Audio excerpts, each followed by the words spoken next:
We are heating up this week and it is very exciting. Let's talk about Royal LePage's most recent recreational report that came out. And that report was talking about the interest and level of interest in recreation properties. How many of you already have a recreational property?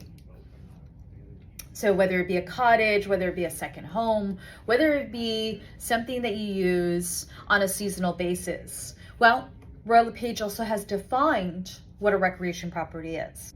So recreational property is basically a property for leisure and life enriching purposes. So just that alone, that statement by itself just stands out to me. So leisure and life enriching purposes. So one of the big things that I always talk about is mindset. So if we are creating, and we are creators, conscious creators of creating the life that we so want to live and love to live, then, and if that is something that we desire, then it's about planning and preparing for it. Right? It's putting it into our mind's eye. So things happen twice. They happen through the mind first and second into reality. As to when it comes into reality is the different point. And because that is all based on energy, vibrations, and your level of attraction to it and desire for it. So when we think about leisure, what it comes to mind? You know, I think about spas, I think about pools, I think about, world travel, even I think about the cottage.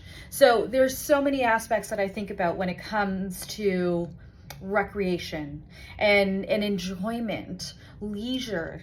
So all of those elements. So those are wonderful things. And here in Ontario, having grown up with entrepreneur parents that resided all over Ontario and had motels and hotels and everything else across there, I can tell you we have beautiful places to live, to enjoy that whole leisure living. Now, to get to that point, it's preparing, as I mentioned, planning and preparing.